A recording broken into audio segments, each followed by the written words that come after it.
Hello, ಎಲ್ಲರಿಗೂ ನಮಸ್ಕಾರ. ತುಂಬ ದಿನಗಳ ನಂತರ ಒಂದು ಹೊಸ ರೆಸಿಪಿಯ ಜೊತೆ ಬಂದಿದ್ದೀನಿ. ಈಗಿನ ಲೈಫ್ ಸ್ಟೈಲ್ ಮತ್ತು ಆಹಾರ ಪದ್ಧತಿಯಲ್ಲಿ ನಮ್ಮ ದೇಹಕ್ಕೆ ಬೇಕಾಗುವಂಥ ಎಲ್ಲ ಜೀವಸತ್ವಗಳು ಸಿಕ್ಕರೂ ಸಾಕಾಗೋದಿಲ್ಲ. ಎಕ್ಸಾಂಪಲ್, ಹೇರ್ ಫಾಲ್ ಆಗೋದು, ಕೂದಲು ಬೇಗ ಬೆಳ್ಳಗಾಗೋದು ಮತ್ತು ಬೇಗ ವಯಸ್ಸಾದಂತೆ ಕಾಣೋದು ಎಲ್ಲ ಸರ್ವೇ ಸಾಮಾನ್ಯ. ತುಂಬ ಜನ ಇದೇ ಕಾರಣಕ್ಕೆ ಸಪ್ಲಿಮೆಂಟ್ಸ್ಗಳ ಮೊರೆ ಹೋಗಿದ್ದಾರೆ. ಇಂಥ ಸಮಸ್ಯೆಗಳಿಗೆ ಆಯುರ್ವೇದದಲ್ಲಿ ಉಲ್ಲೇಖಿಸಿರುವಂಥ ಚ್ಯವನ್ಪ್ರಾಶನ್ನು ಸರಳ ವಿಧಾನದಲ್ಲಿ ಮನೆಯಲ್ಲೇ ಹೇಗೆ ಮಾಡ್ಬೋದು ಅಂತ ನಾನು ಈ ವಿಡಿಯೋದಲ್ಲಿ ತೋರಿಸ್ಕೊಡ್ತಾ ಇದ್ದೀನಿ. ನಾನಿಲ್ಲಿ ಅರ್ಧ kg ನೆಲ್ಲಿಕಾಯನ್ನು ಕ್ಲೀನ್ ಮಾಡಿ ಕುಕ್ಕರ್ಗೆ ಹಾಕ್ಕೊಳ್ತಾ ಇದ್ದೀನಿ. ಇದಕ್ಕೆ ಅರ್ಧ ಗ್ಲಾಸ್ ನೀರನ್ನು ಆ್ಯಡ್ ಮಾಡಿಕೊಂಡು 2 ವಿಷಲ್ ಕೂಗಿಸ್ಕೊಳ್ತಾ ಇದ್ದೀನಿ. ಈಗ ನಾವು ಇದಕ್ಕೆ ಬೇಕಾದಂಥ ಮಸಾಲ ಪೌಡರನ್ನು ರೆಡಿ ಮಾಡ್ಕೊಳ್ಳೋಣ.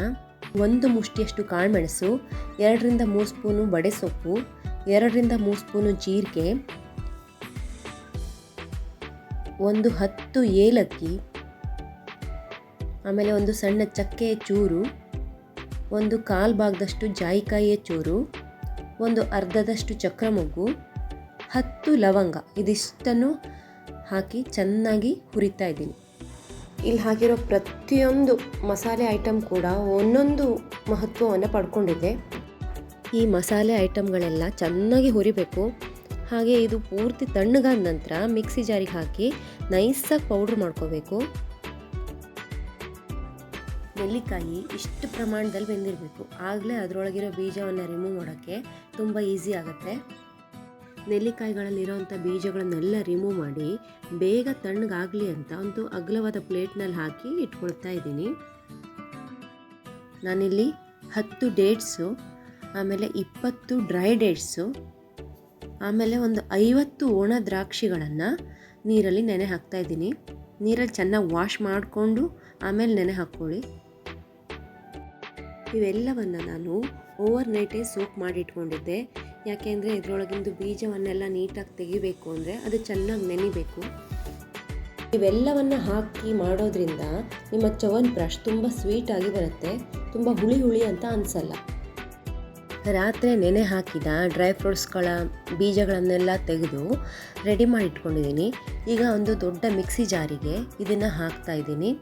ಇದಕ್ಕೆ ನಾನು ಫ್ರೆಶ್ ಆಗಿರುವಂಥ 3ರಿಂದ 4 ತುಳಸಿ ಕುಡಿ, ಆಮೇಲೆ 1ರಿಂದ 2 ಇಂಚು ಶುಂಠಿ ಪೀಸನ್ನು ಕೂಡ ಹಾಕ್ತಾ ಇದ್ದೀನಿ. ಇವೆಲ್ಲವನ್ನು ನೈಸಾಗಿ ಪೇಸ್ಟ್ ಮಾಡ್ಕೋಬೇಕು. ಇದನ್ನು ಪೇಸ್ಟ್ ಮಾಡುವಾಗ ಎಕ್ಸ್ಟ್ರಾ ನೀರನ್ನೇನು ಆ್ಯಡ್ ಮಾಡ್ಕೊಳ್ಳೋಕೆ ಹೋಗಬೇಡಿ, ಡ್ರೈ ಫ್ರೂಟ್ಸ್ ನೀರೇ ಸಾಕಾಗತ್ತೆ.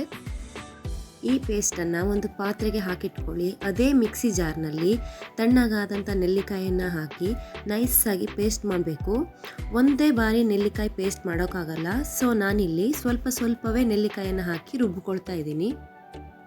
ಈ ರುಬ್ಬಿದಂಥ ನೆಲ್ಲಿಕಾಯಿ ಪೇಸ್ಟನ್ನು ನಾನು ಜರಡಿಯಲ್ಲಿ ಸೋಸ್ಕೊಳ್ತಾ ಇದ್ದೀನಿ. ಯಾಕೆ ಸೋಸ್ತಾ ಇದ್ದೀನಿ ಅಂದರೆ ನೆಲ್ಲಿಕಾಯಿನಲ್ಲಿ ಸಣ್ಣ ಜಿಗುಟುಗಳಿರುತ್ತವೆ, ಅವು ತಿನ್ನುವಾಗ ಬಾಯಿಗೆ ಸಿಗತ್ವೆ, ಅದು ಚೆನ್ನಾಗಿ ಅನಿಸಲ್ಲ. ಅದೇ ಕಾರಣಕ್ಕೆ ನಾನಿಲ್ಲಿ ನೆಲ್ಲಿಕಾಯಿ ಪೇಸ್ಟನ್ನು ಸೋಸ್ಕೊಳ್ತಾ ಇದ್ದೀನಿ. ಈ ನೆಲ್ಲಿಕಾಯಿ ಪೇಸ್ಟ್ ನಾನು ಡೈರೆಕ್ಟಾಗಿ ಪ್ಯಾನ್ಗೇನೆ ಸೋಸ್ಕೊಳ್ತಾ ಇದ್ದೀನಿ. ಈಗ ಗ್ಯಾಸ್ ಸ್ಟವನ್ನು ಆನ್ ಮಾಡಿ ಇದಕ್ಕೆ 1.5 ಕಪ್ನಷ್ಟು ಬೆಲ್ಲವನ್ನು ಸೇರಿಸಿ ಚೆನ್ನಾಗಿ ಮಿಕ್ಸ್ ಮಾಡಬೇಕು. ಬೆಲ್ಲ ಚೆನ್ನಾಗಿ ಮಿಕ್ಸ್ ಆದ ನಂತರ ಮಾಡಿಟ್ಕೊಂಡಂತಹ ಡ್ರೈ ಫ್ರೂಟ್ಸ್ ಪೇಸ್ಟನ್ನು ಆ್ಯಡ್ ಮಾಡಿ ಈಗ ಮೊದಲೇ ಮಾಡಿಟ್ಕೊಂಡಂಥ ಮಸಾಲ ಪೌಡರನ್ನು ಕೂಡ ಹಾಕಿ ಚೆನ್ನಾಗಿ ಮಿಕ್ಸ್ ಮಾಡ್ಕೊಳ್ತಾ ಇದ್ದೀನಿ. ನಂತರ ಇದಕ್ಕೆ 8ರಿಂದ 10 ಸ್ಪೂನ್ ಫ್ರೆಶ್ ತುಪ್ಪವನ್ನು ಕೂಡ ಹಾಕಿ ಮಿಕ್ಸ್ ಮಾಡ್ತಾ ಇದ್ದೀನಿ. ಇವೆಲ್ಲವನ್ನು ಆ್ಯಡ್ ಮಾಡಿದ ನಂತರ ಇದನ್ನು ಚೆನ್ನಾಗಿ ಕುದಿಸ್ಬೇಕು.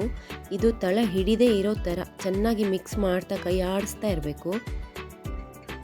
ನಿಮಗೆ ಸ್ವೀಟ್ ಇನ್ನೂ ಜಾಸ್ತಿ ಬೇಕು ಅಂತ ಅನ್ನಿಸಿದ್ರೆ ಇನ್ನೊಂದು ಅರ್ಧ ಕಪ್ನಷ್ಟು ಬೆಲ್ಲವನ್ನು ಆ್ಯಡ್ ಮಾಡ್ಕೊಳ್ಳಿ. ಸ್ವೀಟ್ ಕಡಿಮೆ ಸಾಕು ಅಂದರೆ ನಾನಿಲ್ಲಿ ಹಾಕಿರೋ ಅಳತೆ ಕರೆಕ್ಟಾಗಿದೆ. ಈ ಲೇಹ ಕುದಿಯುವಾಗ ಚಟ್ಪಟ ಅಂತ ಸಿಡಿಯುತ್ತೆ. ಅದಕ್ಕೋಸ್ಕರ ನಾನಿಲ್ಲಿ ಪ್ಲೇಟನ್ನು ಮುಚ್ಚಿಟ್ಟಿದ್ದೆ. ತುಂಬ ಹೊತ್ತು ಮುಚ್ಚಿಡೋದು ಬೇಡ, 2 ನಿಮಿಷ ಮುಚ್ಚಿಬಿಡಿ. ಆಮೇಲೆ ಚೆನ್ನಾಗಿ ಮಿಕ್ಸ್ ಮಾಡಿ ಮತ್ತೆ ಮುಚ್ಚಿಡಿ, ಮತ್ತೆ ಮಿಕ್ಸ್ ಮಾಡಿ ಅದನ್ನು ಚೆನ್ನಾಗಿ ಕುದಿಸ್ಬೇಕು. ನೀವು ಈ ಲೇಹವನ್ನು ಮಾಡುವಾಗ ಗ್ಯಾಸ್ ಸ್ಟೋವಿನ ಫ್ಲೇಮ್ ಸಣ್ಣ ಉರಿಯಲ್ಲಿರಬೇಕು.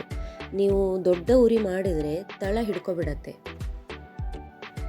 ಇದನ್ನು ಎಷ್ಟು ಪ್ರಮಾಣದಲ್ಲಿ ಕುದಿಸ್ಬೇಕು ಅಂದರೆ ಅದರಲ್ಲಿ ಇರುವಂಥ ನೀರಿನ ಅಂಶಗಳೆಲ್ಲ ಹೋಗಬೇಕು. ನಿಮಗೆ ಅದು ಕುದಿಸ್ತಾ ನಿಮಗೇನೆ ಅದರದ್ದು ಹದ ಗೊತ್ತಾಗುತ್ತಾ ಹೋಗುತ್ತೆ. ಇದು ನೋಡಿ ಚ್ಯವನ್ಪ್ರಾಶ್ ತಿನ್ನೋದಕ್ಕೆ ರೆಡಿಯಾಗಿದೆ. ಇದನ್ನು ದಿನಕ್ಕೆ 2 ಸಲ 1 ಟೇಬಲ್ ಸ್ಪೂನ್ನಂತೆ ಹಾಲು ಅಥವಾ ನೀರಲ್ಲಿ ತಗೋಬೇಕು.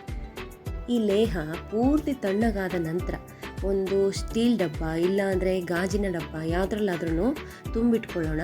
ಇದರಲ್ಲಿ ವಿಟಮಿನ್ ಸಿ ಹೇರಳವಾಗಿದೆ. ಇಮ್ಯುನಿಟಿ ಬೂಸ್ಟ್ ಆಗಿ, ಡೈಜೆಷನ್ ಇಂಪ್ರೂವ್ಮೆಂಟ್ ಆಗಿ, ಸ್ಟ್ರಾಂಗ್ ಲಂಗ್ಸ್ ಮತ್ತು ಬೇಗ ವಯಸ್ಸಾಗದಂತೆ ಇದು ತಡೆಯುತ್ತೆ.